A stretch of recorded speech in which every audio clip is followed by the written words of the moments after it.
Senhoras e senhores, é amanhã, final do Mundial Interclubes 2025, Flamengo e PSG, Flamengo tentando o bicampeonato mundial. Sei que está todo mundo aí muito animado, muito ansioso, e eu sei que tem um tema que toma conta aí dos debates das redes sociais, no trabalho, no bar, na escola, na universidade, enfim.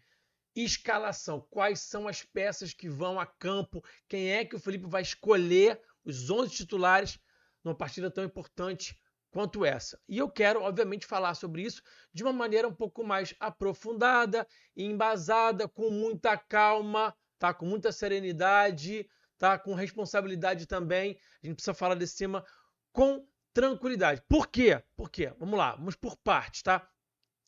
Você tem o seu preferido, tem o meu também. Alguns preferidos aqui, né? Só que a gente tem que entender que, primeiro, quem escala é o Felipe. E se eventualmente o Felipe escala um cara que você achava que não era o ideal, você não pode achar que o Felipe está errado por causa disso. Você tem que entender, tentar entender o porquê daquela escolha. É isso que a gente vai fazer nesse vídeo de hoje. Tentar mostrar para vocês que cada peça que ele escolhe, ele vai abrir mão de algo. Porque o jogador A vai te entregar algo aqui e vai deixar de te entregar algo aqui. Isso é normal. Enquanto isso, o jogador B, vice-versa, vai te entregar aqui e não vai te entregar ali. Vocês estão entendendo o que eu estou querendo chegar? Então, não são escolhas fáceis, não são escolhas óbvias. Não tem nada de óbvio nem nada de fácil, tá? Quando o torcedor fala que está na cara que a melhor opção é essa, ele está só mostrando o quanto que ele acha que algo complexo é simples e está incorrendo em erro. Essa aqui é a grande verdade, tá? E eu vou mostrar isso para vocês nesse vídeo de hoje. A gente vai elaborar bastante isso aqui. Eu trouxe um conteúdo bem legal para vocês, tá? Falando sobre indicadores de desempenho, que é algo que eu entendo um bocadinho, que eu estudei um bocadinho sobre isso, tá? Então, modéstia à parte, eu conheço sobre esse tema, posso falar com propriedade. Indicadores de desempenho são as valências que um jogador tem ou eventualmente possa não ter, né? E eu quero também falar sobre esse jogo especificamente, porque mais do que nunca as decisões são complexas e são difíceis, porque o Flamengo está enfrentando um adversário muito difícil, que vai te machucar de várias formas. Então o Felipe tem que pensar em se proteger, em não sofrer defensivamente e tentar machucar o adversário. E isso é algo muito difícil. Tá? A gente sabe que alguns jogadores vão começar jogando. Não tem nenhuma dúvida em relação à presença do Rossi, do Varela, do Léo Pereira, do Alexandro, do Pulgar e do Jorginho. Não tem nenhuma dúvida também em relação à presença do Arrascaeta. Agora, em relação às duas pontas, ao lado direito da zaga e a posição centroavante, a gente pode debater e eu quero mostrar aqui para vocês quais são ali, vamos dizer, os prós e contras de cada jogador, tentando também projetar o encaixe com o PSG. Ontem eu mostrei aqui para vocês quais são as fragilidades defensivas dessa equipe do Luiz Henrique. Então a gente também vai falar já em cima disso. Combinado? Vamos começar então agora com o conteúdo.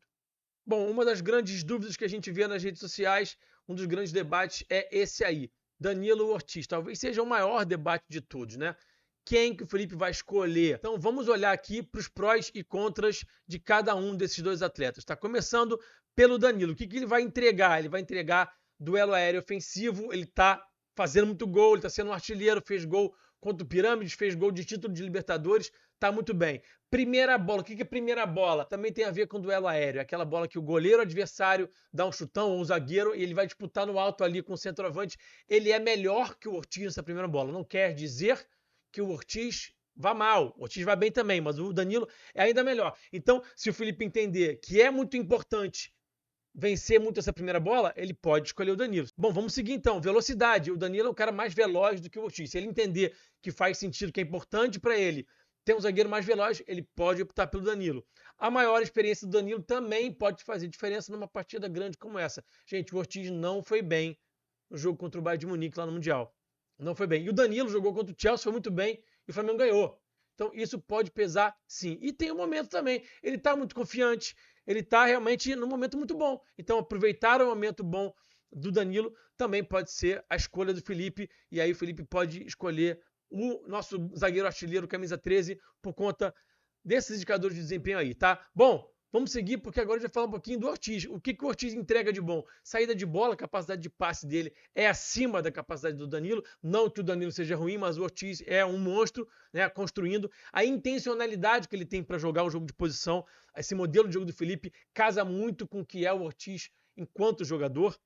Ele sabe aplicar essas ideias muito bem, melhor do que qualquer outro, talvez desse time, talvez ele ali e Jorginho sejam os caras que mais aplicam a ideia, especialmente de atrair para libertar, que vocês estão vendo aí que é o terceiro ponto. O Ortiz pisa na bola e espera o adversário saltar nele e acha o passe nas costas como nenhum outro zagueiro desse elenco e talvez, como eu já falei, só o Jorginho conseguiu fazer com a mesma intencionalidade, com a mesma eficiência. E ele ainda tem uma outra questão que é a força do passe para poder gerar o salto. Ele tem essa questão que é detalhe do detalhe, né? Ele dá o passe na força certa para induzir o salto do adversário e começar uma dinâmica de atrair para a liberdade, usar terceiro homem. Ele tem uma intencionalidade, uma inteligência acima da média. Se o Felipe entender que isso é mais importante, então ele vai com o Ortiz. Perfeito? Vamos seguir aqui porque tem outras posições que a gente já falou que são dúvidas, né? Quem joga na ponta direita tem essas três opções aí: Plata, Luiz Araújo e Carrascal, que tem sido o dono dessa posição nos últimos tempos, tá? Vamos falar sobre cada um deles então individualmente? Vamos lá então. O Luiz Araújo, o que ele entrega de positivo? A bola parada, ele potencializa muito a bola parada, falta lateral, escanteio, porque ele bate muito bem na bola. Então, se o Felipe entender que ele precisa potencializar a bola com um batedor muito bom, ele pode optar pelo Luiz. O Arrasca também está muito bem, então talvez isso não pese tanto, né? Finalização, se o Felipe entender que ter um cara que finaliza bem é importante, é uma prioridade, ele pode optar pelo Luiz. Tem também a questão do poder de decisão. O Luiz Araújo é um cara que consegue decidir, é um cara que tem números, que dá assistência, que faz gol. Se o Felipe entender que essa é uma prioridade para essa partida, o Luiz pode ir a campo. E também tem a questão do papel defensivo. O Luiz defende muito bem, salta muito bem em pressão, corre bem para frente, corre bem para trás. Ele é muito forte, disputa muito bem as jogadas fisicamente. Então, se o Felipe entender que isso também é importante, pode optar pelo Luiz, tá? Eu quero também apontar aqui para vocês onde é que esses caras aqui não entregam, qual é a dificuldade que esses caras têm. No caso do Luiz, qual é a dificuldade? Onde é que ele vai, entre aspas, ele pecar um bocadinho, né? Ele vai perder a posse, né? Perda da posse. O Luiz é um cara que às vezes acelera. O Flamengo tomou 2 gols do Bayern de Munique porque o Luiz tentou acelerar. A gente vê de vez em quando o Luiz tentando acelerar algumas jogadas, perdendo demais a posse, quer driblar demais, demora para soltar a bola, e isso pode ser um problema quando você enfrenta um time como o PSG. Então, se o Felipe entender que isso é algo que pode fazer muita diferença, ele pode não usar o Luiz por conta disso aí, tá? Então, tudo tem a ver com o que o Felipe vai olhar e vai perceber que é a prioridade, tá? Vamos seguir agora e vamos falar desse que está aí na tela, que é o Gonçalo Plata. O Gonçalo Plata gera muito espaço para ele mesmo, para os companheiros, se movimenta demais, tem o Facão e o Facão é muito importante, pode ser muito importante nesse confronto. Eu falei aqui ontem com vocês que o PSG cede espaço nas costas da sua defesa porque joga com as peças muito adiantadas. Então, ter um cara que faz facão é importante. Então, o Plata pode eventualmente ser escalado por conta do facão, por conta da capacidade de gerar espaço, por conta do papel defensivo também, que é muito bom. Ele e o Luiz são muito fortes em correr para frente, correr para trás. E o Plata ainda tem um bônus em relação ao Luiz. Ele tem uma resistência física maior, ou seja, ele aguenta mais tempo correr para frente, correr para trás, proteger ali o seu lateral. Por quê, gente? Importante a gente falar também sobre a questão da proteção do lateral e sobre uma eventual escolha do Felipe de pontas que defendam bem. Porque o PSG tem Kvaratskhelia de um lado e Doué do outro. Esses dois caras devem ser os titulares. São 2 pontas muito bons. Então, eventualmente, é importante que os pontas do Flamengo ajudem os laterais para que esses caras não fiquem em 1 para 1 com esses pontas tão qualificados do PSG. Então, pode ser que o Felipe escolha pontas que façam muito bem o papel defensivo. E aqui no caso do Plata, além dele defender bem, ele resiste muito bem a esse vai e vem de poder defender e conseguir atacar, e ainda tem um facão. Então, eu acho até que tem uma possibilidade bem interessante, bem razoável do Plata vir para campo amanhã. Vamos falar agora sobre o lado negativo de você ter o Plata, que é o baixo poder de fogo, né? O Plata é um jogador que finaliza pouco, que tem poucos gols, é um jogador que gera muito jogo, mas que finaliza muito pouco. Então, se o Felipe entender que isso pode ser um problema, ele pode até optar por não ter o Plata. Vamos seguir agora e vamos olhar para o Carrascal. O que ele entrega de positivo? O jogo de costas, que pode ser importante, ele consegue reter a bola porque ele domina muito bem a bola, o domínio é absurdo, então ele pode contribuir com isso. Ele tem 1 para 1 e o drible, no jogo que você vai enfrentar um time muito forte, você pode gerar espaço através de um duelo vencido no 1 para 1 num drible. Ele tem um papel tático muito interessante, ele tem flutuado muito bem ali da direita para dentro, para estar próximo do Arrasca, para se associar com o Arrasca, com os volantes. Ele sabe jogar curto também, então ele pode potencializar esse jogo curto, se o Felipe entender que isso pode ser uma prioridade também. Então, o Carrascal tem essas qualidades aí, tem esses indicadores de desempenho. Onde é que o Carrascal peca um bocadinho, né? No papel defensivo, ele não defende tão bem quanto o Luiz Araújo, nem quanto o Plata, ele defende um pouquinho pior, e também na questão da perda da posse. Ele até estava bem nessa questão da perda da posse, passou alguns jogos conseguindo reter a bola, perdendo muito pouco a bola, mas nos últimos 2 jogos, esses 2 jogos aí do Mundial, ele já teve uma pequena recaída, vamos dizer assim, e está acelerando um pouquinho, perdendo um pouquinho demais a posse. O Carrascal sempre foi esse jogador. O Felipe, no meu entendimento, conseguiu domar esse cara e agora ele está tendo essa pequena recaída. Normal, tá? Importante a gente falar aqui mais uma vez. É normal o jogador ter defeitos, tá? Às vezes a gente lê aqui comentários: ah, se ele fosse perfeito, se ele jogasse tão bem assim, ele estaria no Real Madrid. Eu já sei disso, tá? Não precisa me falar no comentário não, que eu já tô sabendo, tá? Bom, vamos lá. Vamos seguir agora, porque agora a gente tem que olhar para a posição de centroavante. E o Plata pode jogar ou na direita, ou então mais avançado, centralizado. Então, ali no comando do ataque, a gente pode ter Plata ou BH. Ó, não esquece do like não, tá? Quase que eu me esqueci de pedir para vocês. Eu sei que vocês muitas vezes esquecem de dar o like. Então, eu só venho aqui lembrar. Deixa o like, se inscreve no canal também, comenta se puder, compartilha e hypa também, tá? E se você puder também ajudar financeiramente com esse canal, tem o Pix, tá aqui na tela o QR Code, vou deixar aqui por alguns segundinhos. Tem também o nosso clube de membros, vale muito a pena ser membro desse canal. E as contribuições financeiras são sempre muito bem-vindas, porque o canal tem custos, não são poucos, então cada contribuição financeira é sim importante. Conto com vocês, vamos seguir para o conteúdo. Quem será que o Felipe vai escalar? Então vamos olhar aqui para os prós e para os contras, né? Então vamos olhar aqui primeiro para o Plata. Aqui a gente já tinha olhado, né? O espaço que ele vai ceder para o Arrasca, tem algumas diferenças em relação a ele jogar na ponta e jogar por dentro. Então ele vai abrir muito espaço para o Arrasca quando ele joga por dentro. As jogadas podem ser trabalhadas para terminarem no Arrasca. Foi assim no Mundial de Clubes. Então pode acontecer de novo. Lembrando que o Plata jogou de centroavante, de mobilidade, centroavante de ruptura, né? No Mundial. E foi bem contra Chelsea e contra o Bayern também, tá? Especialmente contra o Chelsea, né? Então ele tem o Facão, a gente já falou sobre o Facão, tem um jogo associativo também, ele estando por dentro, ele vai conseguir trabalhar ali esse jogo curto com o Carrascal, eventualmente se vem em campo, com o próprio Arrasca, enfim, com outros jogadores que vão trabalhar ali por dentro, ele sabe fazer também esse trabalho, ele vai pressionar, ele vai subir pressão ali nos zagueiros, vai tentar forçar o erro dos zagueiros do PSG. Eu falei ontem também que esses caras podem eventualmente entregar o ouro, entregar a paçoca, porque o PSG tem tido um pouco de dificuldade na saída de bola mais recentemente, então ele pode pressionar. Ele tem a questão da resistência física que eu já falei e tem também o jogo aéreo, tá? A gente falou aqui de bola parada, a gente não pode esquecer que os zagueiros têm feito os gols, mas o Plata também é um cara que cabeceia bem, pode ajudar também na casquinha, o Flamengo pode precisar dessa casquinha do Plata ali para sair de pressão do PSG, que vai marcar muito forte, então também pode contribuir nessa casquinha que ele faz muito bem. Então tem esses encaixes aí para o Plata, caso ele jogue de centroavante. E o BH, o que o BH pode oferecer, né? O BH vai entregar poder de decisão que o Plata não vai entregar. Ele é um cara que vai finalizar, que vai ter mais o olhar voltado para o gol e pode eventualmente fazer gols. A gente sabe que o BH tem essa coisa com clássico, com jogo grande, então ele tem um grande poder de decisão. Se o Felipe entender que o poder de decisão pode ser a grande chave, ele pode optar pelo BH. O BH também tem Facão, então a gente pode, por exemplo, projetar o Plata do lado, o BH por dentro, você vai ter 2 caras de Facão para tentar ganhar essas costas da última linha defensiva do PSG, tá? Então, não dá também para a gente descartar essa possibilidade de ter o Plata pela direita e o BH também, se o Felipe priorizar o Facão, o ataque às costas da última linha. Ele também pressiona muito bem, ele também tem uma grande capacidade de pressionar e também tem um jogo aéreo. Então, ele tem um match ali, tem algumas características parecidas com o Plata.